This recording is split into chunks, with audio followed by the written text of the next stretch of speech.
folks, today I'm going to show you how I make my cracker crust pizza. And so I'm going to grab this. You can half this recipe if you want or change it by whatever proportions, and I will post the stuff, the ingredients and everything in the description and different proportions as well. But this is basically starting with 1 cup, and I'll throw all the metric stuff in. But you're going to use bread flour. This is very important. You want to use bread flour, and I'll explain it in a second. But I'm going to put in a little bit of salt.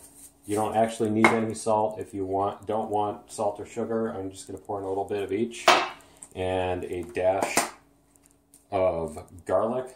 It just makes just a tiny bit makes the crust taste a lot different, and I like it.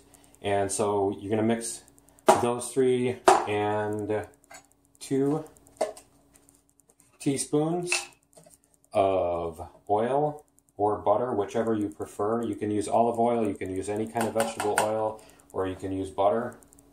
Like I said, whatever you prefer. I use olive oil myself. It does affect the taste, so go with what you like for taste. And then I'm going to add in 5 tablespoons of water, and it's actually just a dash less. And so I will do that for 1 second here. Okay, so I've added in just a little bit less than 5 tablespoons of water, and that should be enough to mix it. Now, the proportion of flour and oil and water are what are really important here. If you get too much water, then your dough is going to be really, really sticky, and it's really hard to work with. And if you don't get enough, then it's going to be super hard or just dry and flaking off and everything, and really hard to work with. So it is important, and it's pretty much a matter of your measuring devices and the proportions of them and how you measure stuff and everything. So you will get it down with practice, but basically you want to get this mixed in really well. And I also want to throw in a pinch of powder here of the bread flour. Now this is bread flour. It has high gluten content, and the extra gluten in it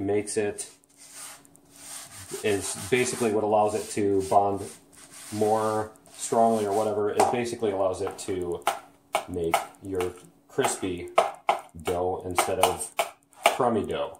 So instead of not crispy dough. So basically you want to knead this around and get it into a blob. And so as you see here, at first it's going to seem pretty dry, and so I'm going to need to knead this around, and you can basically you squish it out here, and the moist parts will come to the outside, and then you can pick up more of it with that until you get all of that. Okay, now what I've got is I've smashed all this down into pretty much a disc, and it is just a tiny bit moist, but not very much. And so we're going to take the rolling pin here and get this stuff out of the way. And I'm going to take the rolling pin here, and we're just going to roll. Now, I'm not going to try to make an absolutely perfect circle. If you're OCD about that and your pizza has to be a perfect circle, then you can figure that out. You could probably stick it in a pan and smash it into the pan or whatever. Honestly, I don't care.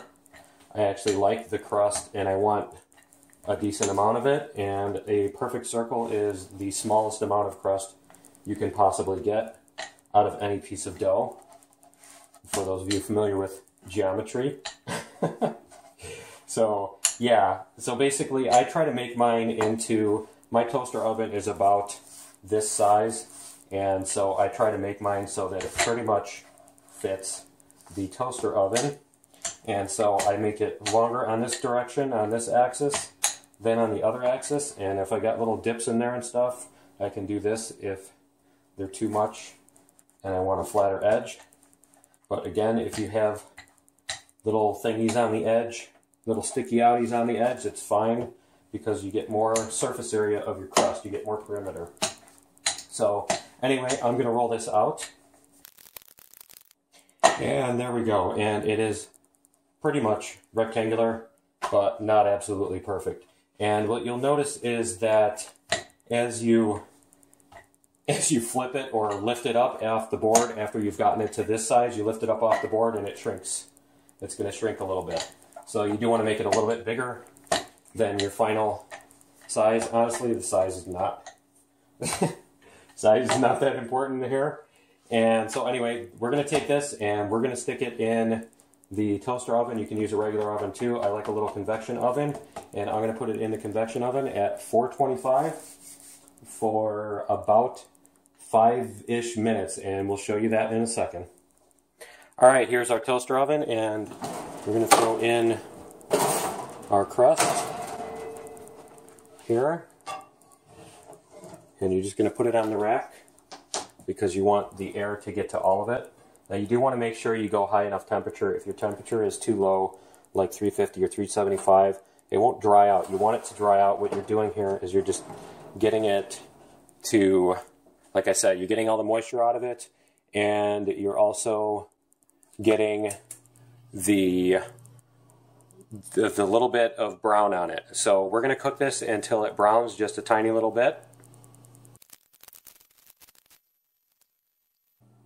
Okay, it is about halfway there, and so what I'm going to do is I'm going to take it and turn it upside down, because in my oven it doesn't cook evenly from the top and the bottom and the back and the front. It's a little bit hotter in the back, and so I just want to make sure I deflate these little bubbles as I'm going to. And because when those are in the crust, if they stay really big, then it kind of makes it difficult to put the sauce on, and it also crumbles.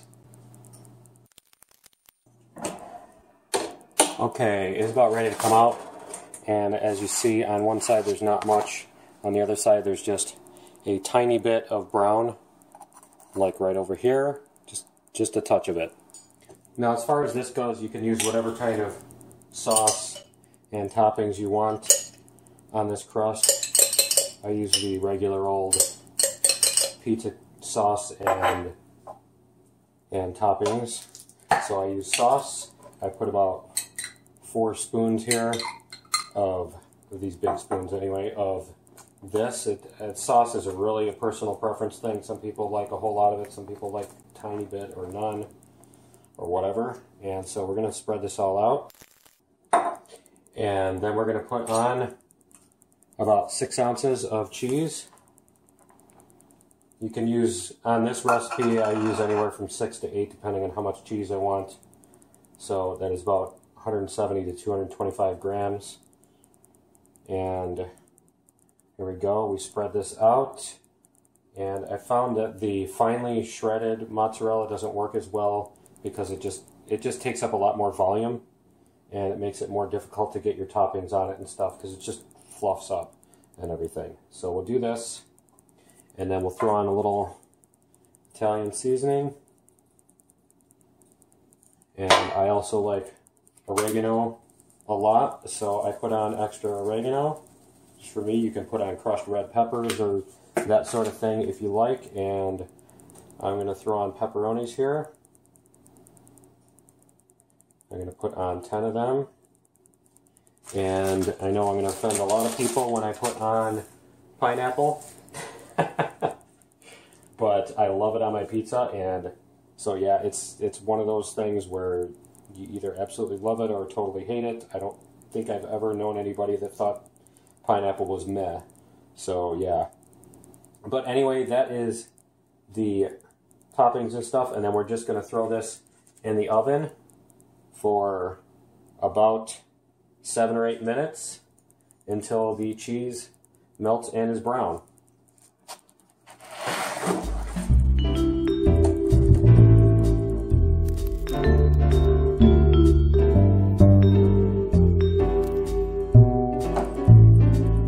Alright, here we go. The crust is nice and solid, and the cheese is browning, so we're going to take this out. There we go.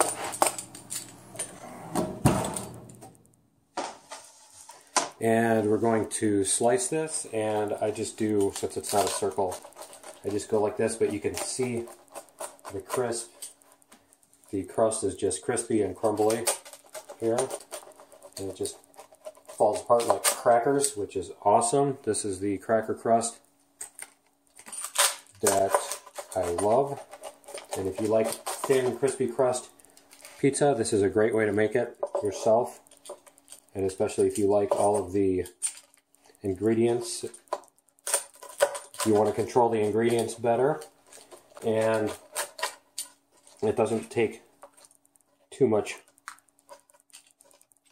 extra to make it. And so yeah, this recipe here is about 1,100 calories, which is probably more than most people want to do, so you can reduce this a little bit. But I find that this does fill me up for quite a long time, and so it is actually high in protein. It's about 70 grams of protein too, which is a very good macro proportions. So yep, that is my cracker crust pizza, and I hope you enjoy it, and see you in the next video. Later.